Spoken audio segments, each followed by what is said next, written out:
Las Casas del Renacimiento es una expansión para Lorenzo el Magnífico que nos añade algunas cosillas que podemos utilizar por separado o todas juntas, aunque el manual siempre nos habla de usar todas, podemos separarlas, no hay ningún problema, aunque sí que es verdad que algunas harán referencia pues quizá a otras, así que sí que es conveniente tenerlas a mano. Y tiene un cambio muy importante que es añadir un quinto jugador, de manera que expandimos nuestro juego hasta 5 jugadores, lo que lo hará más interesante y también un poco más largo. Tengo aquí los componentes, por un lado, básico, lo del quinto jugador, el color rosa, con su tablero, una ficha más digamos, de adaptación de estas, y tenemos los 3 cubitos para la fe, tenemos los 4 discos y tenemos a los 3 familiares de su color con la pegatina del dado y el familiar incoloro, ¿vale?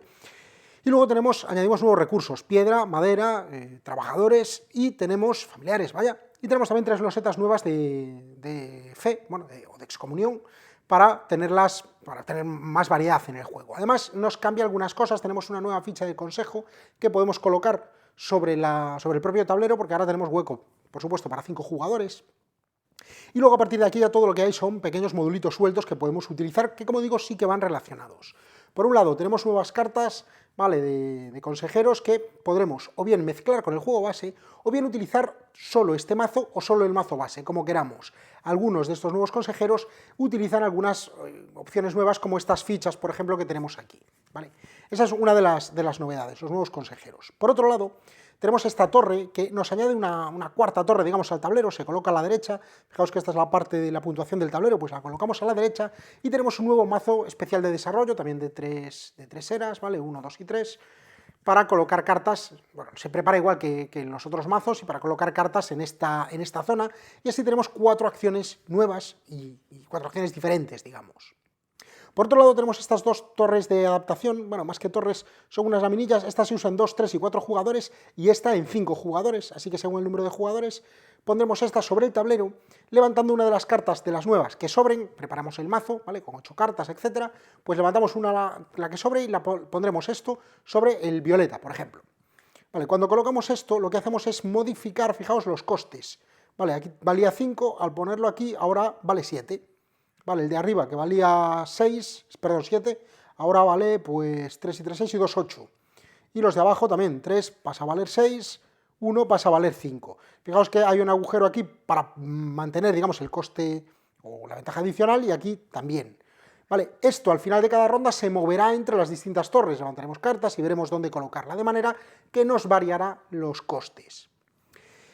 Luego tenemos otro pequeño modulito que son estas fichas. Estas fichas realmente van vinculadas sobre todo a las cartas de los nuevos consejeros, porque son como recursos, son fichas especiales que podremos coger cuando alguna carta o alguna bonificación nos la otorgue, y tendrán pues distintos recursos en su cara, las mantendremos ocultas y cuando queramos las cambiamos por los propios recursos que aquí se indique, sin más, no tiene más que esto, es una especie de recursos ocultos.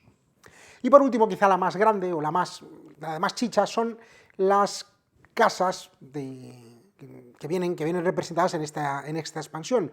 Estas casas hacen que cada jugador tenga una casa particular, hay unas cuantas, y cambiará un poco el inicio de la partida. Los jugadores empezarán sin recursos. ¿Cómo funcionan? Bueno, cogeremos una de estas casas al azar según el número de jugadores. En una partida de 5, que ahora sería lo máximo, cogeremos al azar 5 de estas. Las barajamos y las colocamos en la mesa junto con una ficha de estas digamos, de recursos iniciales, también barajadas. Y las emparejaremos. Voy a apartar esto, de manera que podemos poner esta, por ejemplo, con esta, y esta con esta, etcétera, ¿vale?, para tener todas. Y ahora los jugadores harán una subasta para ver con qué casa empiezan. Cada casa otorga beneficios. Algunos de ellos tienen piezas adicionales. Por ejemplo, la casa de la Robert nos proporciona estas fichas que irán en nuestro contador de fe, en el 5, en el 10 y en el 15, y cuando lleguemos ahí tendremos unos cuantos recursos. O la casa de Colonna nos proporciona a un siervo más, digamos, a un familiar más, que tiene 3 puntos que podemos utilizar en cada ronda. Cada una tiene sus ventajas, lógicamente. Bueno, ¿cómo funciona la subasta? Pues empezando por el jugador inicial, se coloca donde quiera. Lo habitual es colocarse más abajo. Esto que tenemos aquí son los recursos iniciales, de manera que si yo quiero esta casa me pongo aquí para indicar que quiero quedarme con esta casa y tener estos recursos.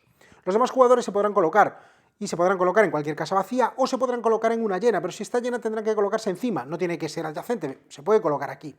Y ahora el que estaba aquí decide o se va a otra casa vacía o sube la puja, de manera que lo más alto que podemos llegar es aquí. Esto seguirá hasta que todos los jugadores estén en una y cada casa solo tenga una ficha de jugador.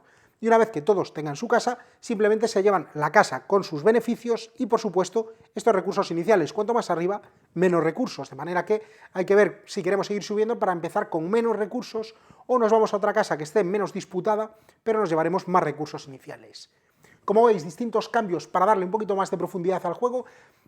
Más que mucha profundidad, quizá esto de las casas es lo que más profundidad le da, y lo demás es más variedad de cartas, variedad de torres y acciones o modificaciones en las mismas. Y por supuesto, quizá una de las cosas más llamativas, el quinto jugador, que siempre se agradece tener más posibilidad de abanico de jugadores en estos juegos. Pues las Casas del Renacimiento es esta expansión para Lorenzo el Magnífico.